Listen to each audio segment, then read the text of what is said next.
આત્મચિંતનમાં મિત્રો આપણે જોઈએ કે શ્રી રામકૃષ્ણ પરમહંસે કહ્યું કે પરમાત્માને બધું સોંપી દો, તેને બધી બાબતનું મુખત્યારનામું આપી દો. કોઈ સારા મનુષ્યને અમુક કામ સોંપી દઈએ છીએ તો તે પણ આપણું કામ બગાડતો નથી, માટે તેને બધું સોંપી દો. તેની મરજીમાં આવશે તેમ એ કરશે.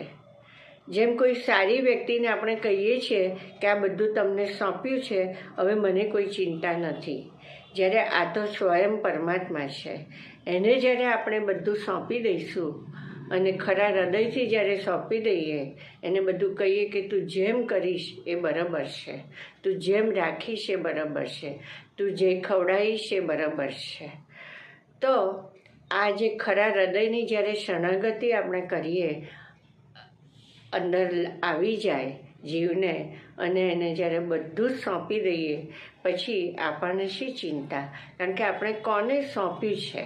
આજે એક નાનું બાળક હોય તો એને એક મા ઉપર એટલું બધું, એને ખબર નથી કે આ મારી મા છે, પછી એને ખબર પડે છે.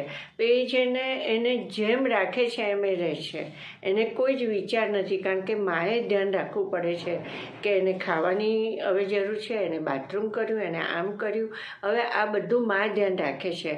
એમ આપણે નાના બાળકની જેમ જો મિત્રો એને સોંપી દઈએ અને પછી આપણે નિશ્ચિંત અને નચિંત થઈને રહીએ, તો ખરા અર્થમાં આપણે નિર્ભય થઈશું અને ખરા હૃદયથી આપણે એના થઈશું. તો એટલા માટે એમ કહે છે કે એને બધું જ તમે સોંપી દો, પછી આપણે પછી કોઈ જ બાબતની ચિંતા કરવાની રહેતી નથી. ઓમ નમઃ શિવાય.